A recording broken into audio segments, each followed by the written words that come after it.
And it was very interesting that each year when I did a special, then the rash of phone calls would come. And, you know, some of the people responding to the things I had on the air, and some of the other people were just coming up with their own kind of stuff. And it's really difficult when you spend a whole lot of time, like most of you know, on this subject, you know, to try to separate what is wild and crazy and hold on to what maybe has some substance. Or I guess if you've been studying or researching long enough, you've got a bunch of little dots out there that you're trying to connect. And so if it connects to one of your dots, you hold on to it. If not, I had one dear lady that called me one morning after we did a program. This is 7 o'clock in the morning, and she said, "You have to read the book, A Texan Looks at Linden. It's going to tell you the whole story. Have you read the book?" And I said, "No, ma'am, I haven't." She said, "Well, I've got it right here." And she read the whole book on the air. I'm on the telephone while I was sitting there. I put her on hold, and when I'd come back about every 3 or 4 minutes, she was reading another page of the book. And granted, it's not a very big book, but, you know, there were several other things that surfaced after I did interviews. It seemed like the 25th anniversary was a real good year for me. That was 1988, I believe. Jim Garrison was coming out with his book on the trail of the assassins. I had my first opportunity to do interviews with Jim, and I found a wealth of information. I am not a supporter or defender of Jim Garrison personally. I found him very intelligent and very interesting person, had a lot of charisma. But, you know, what was important to me was the information that I could get from him, and would that connect to any of the other dots that I already had in place. One of the areas, of course, that I spent some time on was the Rose Cherami incident. Eunice, Louisiana is probably 30 miles from Lafayette. So it's very close to us, and there are a lot of people that had interest in it and talked. Every time I spoke on the Kennedy assassination, somebody would come up and ask me, did you know about the lady from Eunice or the little town Basile? And at one of the talks that I was giving in the city, an ex-police officer came up to me and he said, "You know the whole Francis Fruget story with the state trooper that, you know, took her to East Louisiana State Hospital and that kind of thing?" And I said, "Yeah, you know, what I've read about it, I know." He said, "Well, there are two things that may be helpful. Number one is Francis Fruget had an assistant. She's still alive and lives in Eunice. Her name is Ann Dishler, and I think that perhaps you'd like to set up an interview with her, and you could probably find quite a bit of information about Francis and maybe the Rose Cherami incident. And the other thing is," he said, "there is an ex-state trooper who works for the state of Louisiana now, was working out on the interstate highway east of Lafayette at the Weights and Scales office. His name was Donald White." He said, "I think that you would like to talk to Donald White." So I set out to talk to ex-trooper Donald White first, and we ended up doing an interview together. Now, in 30 years, we maintained over 70% share of the audience in our time period.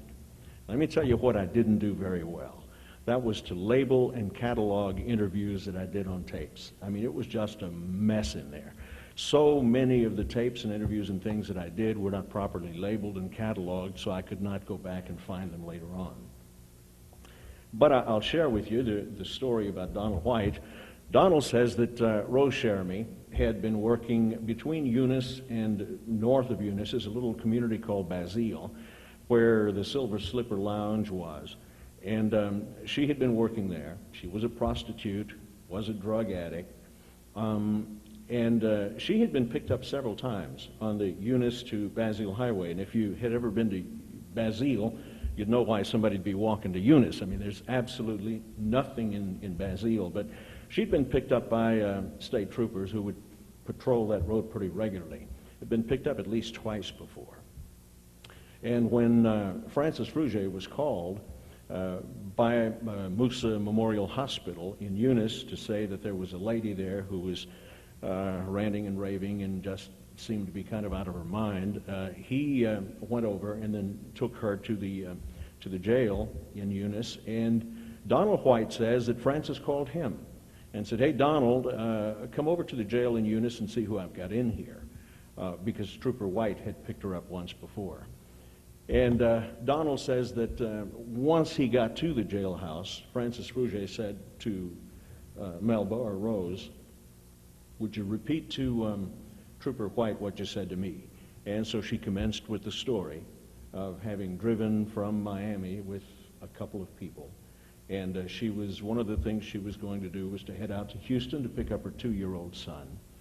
The other thing was they were running a drug deal, and she said to him that these guys are going to kill Kennedy. I never could get out of them if she meant the 2 guys that were riding with her, or was she just rambling that some guys are going to kill Kennedy. But she did say it.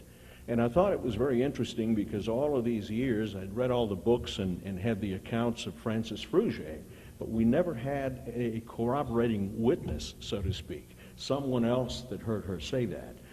And so now we had one. That's when I hurried him over to the television station, did the interview, locked it up in a box, and didn't label it. And here recently I've been looking for it. I've got over 300 hours of videotape. And my basic problem is I don't have commercial equipment to play it on, so it's going to be a while before I can sift through it all. But I thought that that was very interesting, so I called Ann Dishler in Eunice, and she was a little reluctant to talk to me, but only did because I had been in her living room every morning for 25 years on television. So she allowed me a few minutes, and we talked, and told me what her role was with Francis Frugier. She was working undercover for the state, had a clerical background, and that Francis, she said, didn't keep very good notes and things, and his job was to investigate and to question. And so she was assigned to go with him to keep notes, to transcribe notes, to record conversations with witnesses and so on. She did not know a whole lot about Rose Cherami. She knew of the incident, but she was not with Francis at that time. She did tell me, though, that when Francis drove Rose Cherami to the East Louisiana State Hospital in Eunice, and we're trying to find out who this person is now. This is 1963, so the law would not allow a male trooper or officer to escort a female patient or prisoner that distance alone. There had to be a woman riding with Francis Frugier and Rose Cherami.